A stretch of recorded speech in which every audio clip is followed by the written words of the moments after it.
అంటున్నాను సార్. ఇప్పుడు హిందూ సాంప్రదాయాలను అయితే నేపాల్ కూడా సాధారణంగా అయితే పాటిస్తూ ఉంటుంది. మన హిందూ సాంప్రదాయాలు ఏవైతే ఉన్నాయో. సో, ఆ విషయంలో నేను తీసుకురావాల్సొచ్చింది.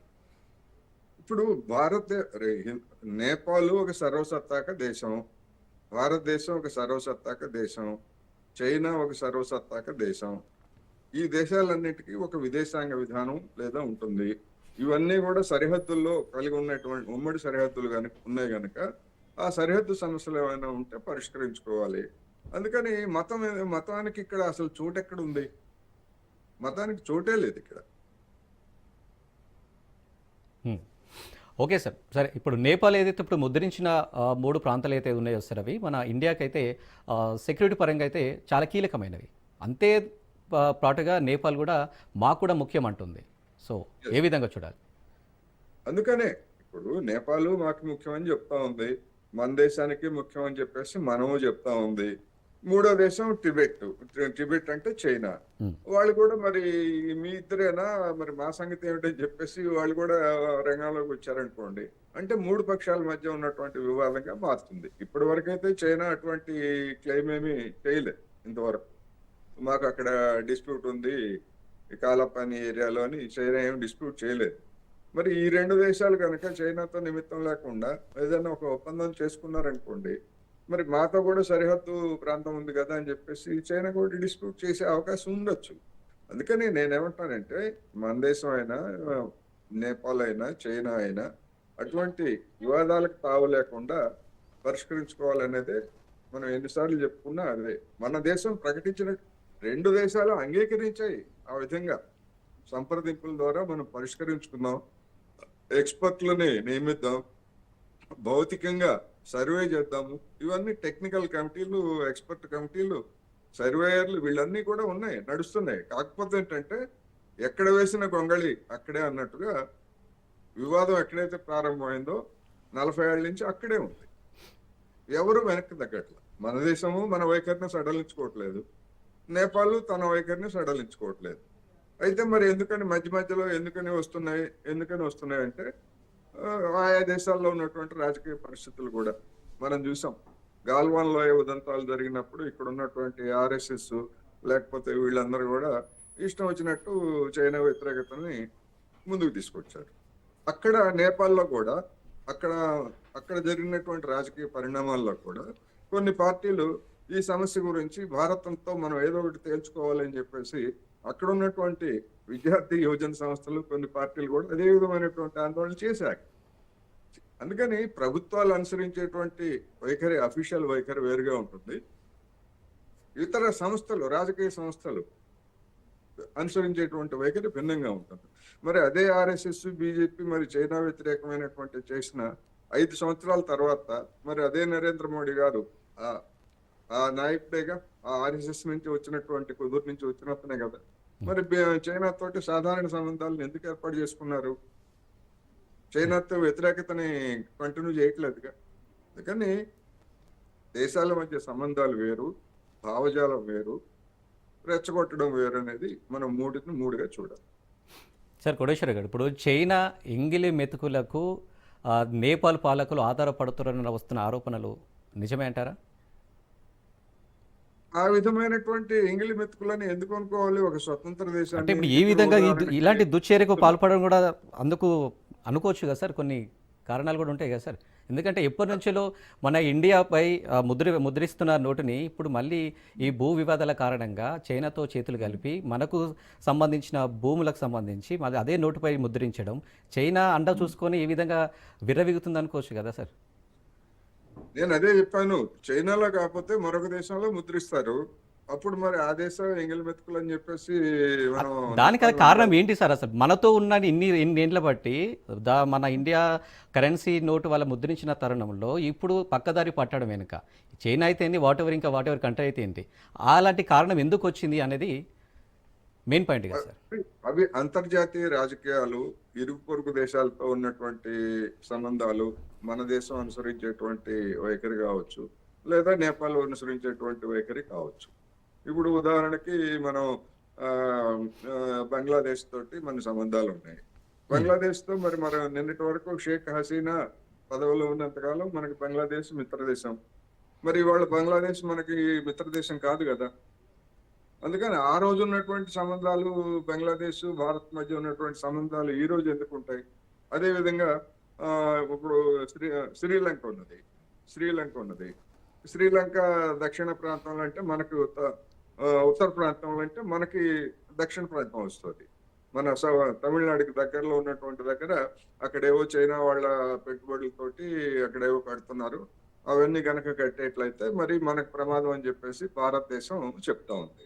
భారతదేశం ఏం చెప్తా ఉంది? మేము $12 మిలియన్ మీకు ఇస్తాము అని చెప్పేసి శ్రీలంకకి ఆఫర్ చేసింది. ఏది గ్రాంట్ గానే ఇస్తామని ఆఫర్ చేసింది. శ్రీలంక వాళ్ళు లేదు, మాకు గ్రాంట్ ఏం అవసరం లేదు, మేము చైనా తోటి ఒప్పందం చేసుకున్నాం, చైనా నిధులతోటి మేము కట్టుకుంటామని చెప్పేసి చెప్పాము. అంటే మనం గ్రాంట్ గా ఇస్తే చైనాకి శ్రీలంకకి మనం ఎంగిల్ బెతుకులు ఇచ్చామని చెప్పేసి ఎవడన్నా శ్రీలంకలో వాడు అక్కడ ప్రభుత్వాన్ని అన్నాడు అనుకోండి, ఎట్లా ఉంటది? అందుకని మన పదజాలం కూడా నేను ఏమంటానంటే గౌరవప్రదంగా ఉండాలి. మనం ఇప్పుడు మన దేశంలో నోట్లు ముద్రించినంత మాత్రాన ఆ విధంగా అనుకున్నట్లయితే మనకి ఇప్పటికే మన దేశం అనుసరించినటువంటి విధానాలతోటి అంటే అమెరికాకి దగ్గరయ్యి మనం చుట్టుపక్కల ఉన్నటువంటి దేశాలన్నింటినీ కూడా మనం దూరం చేసుకుంటాం. భూటాన్ మనతో లేదు. ఇప్పుడు డోక్లాంకి మనం వెళ్ళాము. డోక్లాం తర్వాత మీరు ఇంకా మా రాక్కర్లేదు, డోక్లాం కోసం మేము చైనా తేల్చుకుంటామని చెప్పేసింది. బంగ్లాదేశ్ అదే పరిస్థితి, మాల్దీవ్స్ పరిస్థితి అదే, శ్రీలంక పరిస్థితి అదే. ఎందుకని మనం ఈ విధంగా ఇరుగు పొరుగు దేశాలతో సత్సంబంధాలు కలిగి ఉండాలి కదా. ఇటువంటి పరిస్థితి ఎందుకు వచ్చింది? మన పాలకులు ఆలోచించాలి. అందుకని మన మీడియా కూడా నేనేమంటానంటే సంయమనం పాటించాలి అనేది ఈ సందర్భంగా నేను చెప్తాను. కోటేశ్వర సార్, ఇప్పుడు ఈ భూ వివాదం కారణంగా ఇటు పర్యాటకం కావచ్చు, ఇటు వాణిజ్యం కావచ్చు, ప్రభావితం అయ్యే అవకాశాలు మనకు కనిపిస్తాయా? ఏం లేదండి, ఏం ఉండదు. ఎందుకంటే నేను అదే చెప్తాను. ఇప్పుడు 5 సంవత్సరాల క్రితమే వచ్చింది ఈ వివాదం. ఈ 5 ఏళ్ల నుంచి నేపాల్ నుంచి మనకు వచ్చేవాళ్ళు లేదా మన నుంచి నేపాల్ వెళ్ళేవాళ్ళు ఎక్కడ ఏమి తగ్గినట్టు ఏమి లేదు కదా. దాని ఎఫెక్టే ఉండదు అసలు. అవన్నీ కూడా దౌత్యపరంగా ఇప్పుడు మీడియాలో హడావుడి చేయటం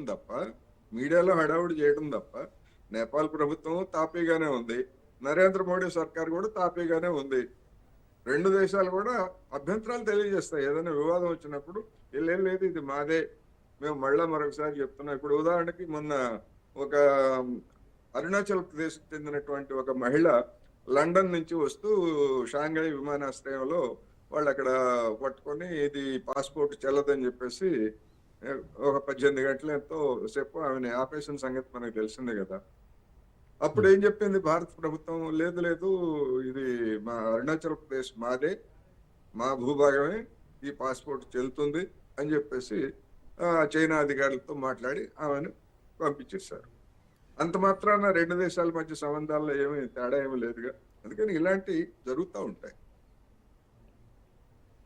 సరే, ఈ 3 ప్రాంతాలపై ఎవరి చారిత్రక హక్కు బలం బాగుంటుంది? ఈ 3 ప్రాంతాలపై, ఇప్పుడు నేపాల్ కావచ్చు, ఇటు ఇండియా కావచ్చు. నేను అదే చెప్తున్నా. ఇప్పుడు గతంలో నేను దీని మీద మన డిస్కషన్ కోసం నేను చదివితే కొన్ని మ్యాపుల్లోనేమో అది భారత్ భూభాగంలో ఉన్నట్టు ఉన్నది, కొన్ని మ్యాపుల్లోనేమో నేపాల్ భూభాగంలో ఉన్నట్టు ఉన్నది. ఆ మ్యాపులను తయారు చేసిన ఎవడు? బ్రిటిష్ వాడు. మనం ఎవరి దగ్గరికి వెళ్ళాలి? ఏ మ్యాప్ కరెక్ట్ అని చెప్పేసి వాళ్ళు కానీ మనం కానీ ఎవరి దగ్గరికి వెళ్ళాలి? బ్రిటిష్ వాడి దగ్గరికి వెళ్ళాలా? బ్రిటిష్ వాడు ఏం చెప్తాడు? అందుకని నేను ఇట్లాంటి మన బ్రిటిష్ వాడు ప్రపంచంలో అనేక దేశాలు, ఆసియాలో కావచ్చు, బ్రిటిష్ వాడు ఆక్రమించినటువంటి అనేక దేశాల్లో ఇలాంటి సరిహద్దు వివాదాలన్నీ వాడు పెట్టినటువంటి పుణ్యంతో మనం కొట్టుకు చేస్తున్నాం. అందుకని వీటిని సామరస్యపూర్వకంగా ఎవరి గౌరవానికి భంగం కలిగినటువంటి రీతిలో వీటిని పరిష్కరించుకోవాలి. ఒకవేళ పరిష్కారం కుదరదు అనుకోండి, ఇప్పుడు 40 ఏళ్ల నుంచి 50 ఏళ్ల నుంచి ఈ కాలాపాని ప్రాంతం వివాదం ఉన్నా కానీ నేపాల్ భారత్ మధ్య సంబంధాల్లో ఏమి పెద్ద మార్పు ఏమీ లేదు కదా. అట్లాగే కంటిన్యూ అవుతాయి. కానివ్వండి, కాలమే పరిష్కరిస్తుంది. దానికోసం మనం సంబంధాలని మనం కానీ నేపాల్ వాళ్ళు కానీ చెడగొట్టుకోవాల్సినటువంటి అవసరం లేదు. ఇప్పుడు భారత్ చైనా మధ్య అంత యుద్ధం జరిగి ఇప్పటికీ ఆ రోజు 62లో ఏ వివాదం అయితే ఉన్నదో LAC, line of actual control, ఇప్పుడు మన లడక్ ప్రాంతంలో కానీ లేకపోతే అరుణాచల్ ప్రదేశంలో కానీ మనం మనం కూడా వాస్తవాధీన రేఖ ఏదని ఆ రోజు మనం గుర్తించాము. దానికి వైపు మనం కట్టుబడి ఉన్నాం. కానీ అంత మాత్రాన అరుణాచల్ వాళ్ళది అంటే మనం ఒప్పుకోవట్లేదు, ఆక్సైచిన్ మనది అంటే చైనా ఒప్పుకోవట్లేదు. స్టేటస్ కో కంటిన్యూ అవుతానే ఉంది కదా రెండు దేశాల మధ్య. మరి వాణిజ్య సంబంధాలు గతం కంటే రికార్డు స్థాయిలో నరేంద్ర మోడీ గారి హయాంలో దిగుమతులు పెరిగాయి కదా, అదేవిధంగా ఎగుమతులు కూడా జరుగుతున్నాయి కదా. ఈ మధ్య కాలంలో చైనా నుంచి పెట్టుబడులు కూడా మేము అంగీకరిస్తామని చెప్పేసి మన గవర్నమెంట్ చెప్పింది కదా. అందుకని ఇవన్నీ అట్లా ఉంటాయి, పేపర్ల మీద అభ్యంతరాలు ఉంటాయి, జరిగేటువంటి రోజువారీ వ్యవహారాలన్నీ కూడా సాగుతూ ఉంటాయి. రైట్ కోటేశ్వర సార్, లైవ్లో జాయిన్ అయినందుకు థ్యాంక్ యూ అండి. ఇవి స్పెషల్ డిబేట్.